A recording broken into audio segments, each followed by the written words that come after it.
আমরা কি জানি তরুণদের প্রতি নবী মুহাম্মদ সাল্লাল্লাহু আলাইহি ইসলামের ভালোবাসা কতটা গভীর ছিল?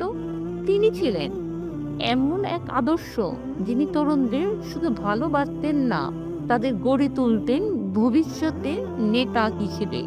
আউযুবিল্লাহি মিনাশ শাইতানির রাজিম। বিসমিল্লাহির রহমানির রহিম। আসসালামু আলাইকুম ওয়া রাহমাতুল্লাহি ওয়া বারাকাতুহু। আমার শ্রদ্ধাভাজন শ্রোতা ও সুধীমণ্ডলী, আপনাদের আন্তরিক শুভেচ্ছা ও স্বাগত জানাই কুন ফায়াকুন ইউনিটি চ্যানেলে। আল্লাহর অশেষ রহমতে আশা করি সবাই ভালো আছেন। আমাদের আজকের আয়োজন রাসূল পাক সাল্লাল্লাহু আলাইহি ওয়াসাল্লাম এর তরুণদের প্রতি ভালোবাসা, দিক নির্দেশনা এবং কোরআনের আলোকে তাদের আদর্শিক দৃষ্টিভঙ্গি, এ নিয়েই আজকের বিস্তারিত। আল্লাহ বলেন, তোমাদের জন্য আল্লাহর রাসূলের মধ্যে রয়েছে উত্তম আদর্শ। সূরা আল আহজাব 33/21। নবী সাল্লাল্লাহু আলাইহি ওয়াসাল্লাম তরুণদের হৃদয়ের গভীর থেকে ভালোবাসতেন। তিনি তাদের নাম ধরে রাখতেন, কাঁধে হাত রাখতেন এবং তাদের আত্মবিশ্বাস বাড়াতেন। যেমন তিনি হযরত উসামা ইবনে যায়েদ রাদিয়াল্লাহু তাআলা আনহুকে মাত্র 17 বছর বয়সে মুসলিম বাহিনীর সেনাপতি নিযুক্ত করেন। নবীজি সাল্লাল্লাহু আলাইহি ওয়াসাল্লাম তরুণদের দায়িত্ব দিয়ে তাদের নেতৃত্বের গুণাবলী বিকাশ ঘটাতেন।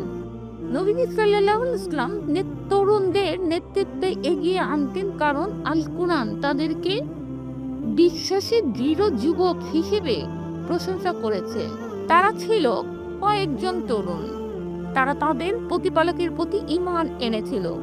সূরা কাহফ 18/13। মক্কা মদিনার কঠিন সময়ে তিনি সাহসী তরুণদের সামনে রেখে ইসলাম প্রচারের দায়িত্ব বন্টন করতেন।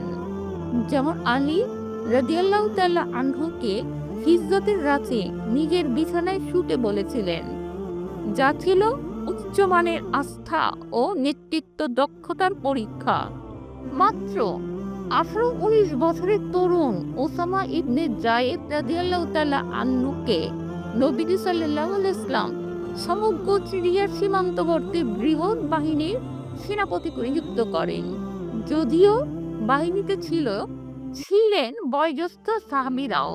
কুরআন তরুণদের দায়িত্বশীলতার উদ্বুদ্ধ করে বলেছে, নিশ্চয়ই আল্লাহ তোমাদেরকে আমানত সহ তার প্রকৃত হকদারকে ফিরিয়ে দিতে নির্দেশ দেন।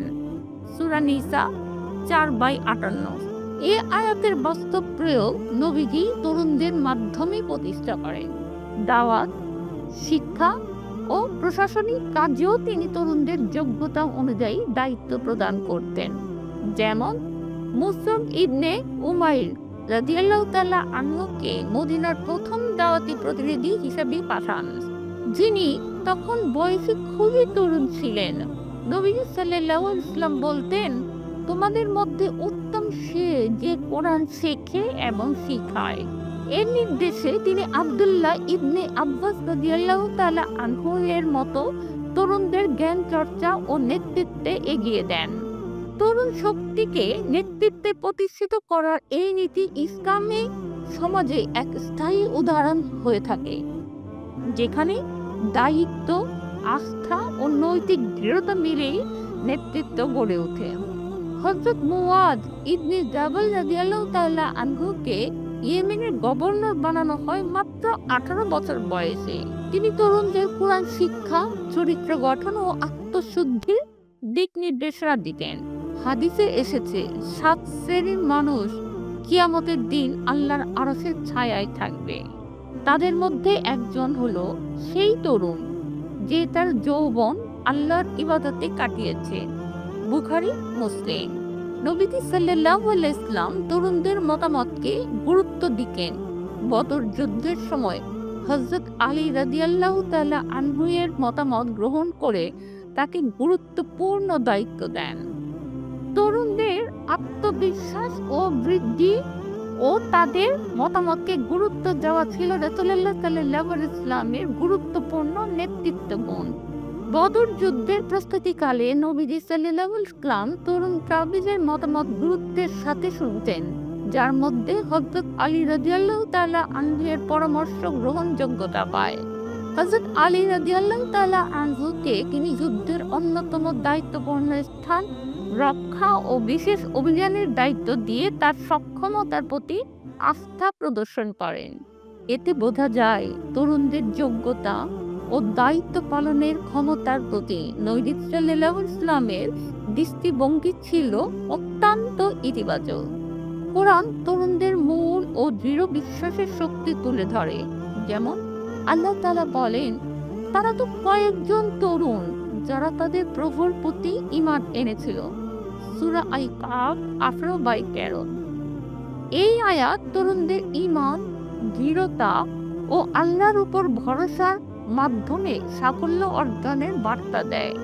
বদরের ঘটনার মাধ্যমে প্রমাণিত হয় নেতৃত্বে তরুণদের অংশগ্রহণ শুধু শক্তি নয়, বরং ঈমান দীপ্ত সমাজ গঠনের একটি মৌলিক উপাদান।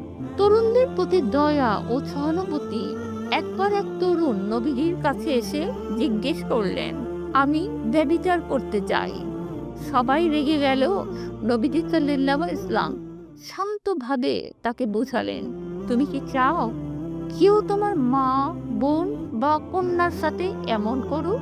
তরুণ লজ্জিত হয়ে ফিরে গেল এবং বলল, হে আল্লাহর রাসূল, আমি আর কখনো এমন চিন্তাও করব না। আহমদ তিরমিজি। নবী মুহাম্মদ সাল্লাল্লাহু আলাইহি ওয়াসাল্লাম ছিলেন এমন এক আদর্শ যিনি তরুণদের হৃদয় জয় করেছিলেন। ভালোবাসা, সম্মান ও দিক নির্দেশনার মাধ্যমে আজকে তরুণদেরও তার আদর্শে অনুপ্রাণিত হয়ে সমাজে আলো ছড়াতে হবে।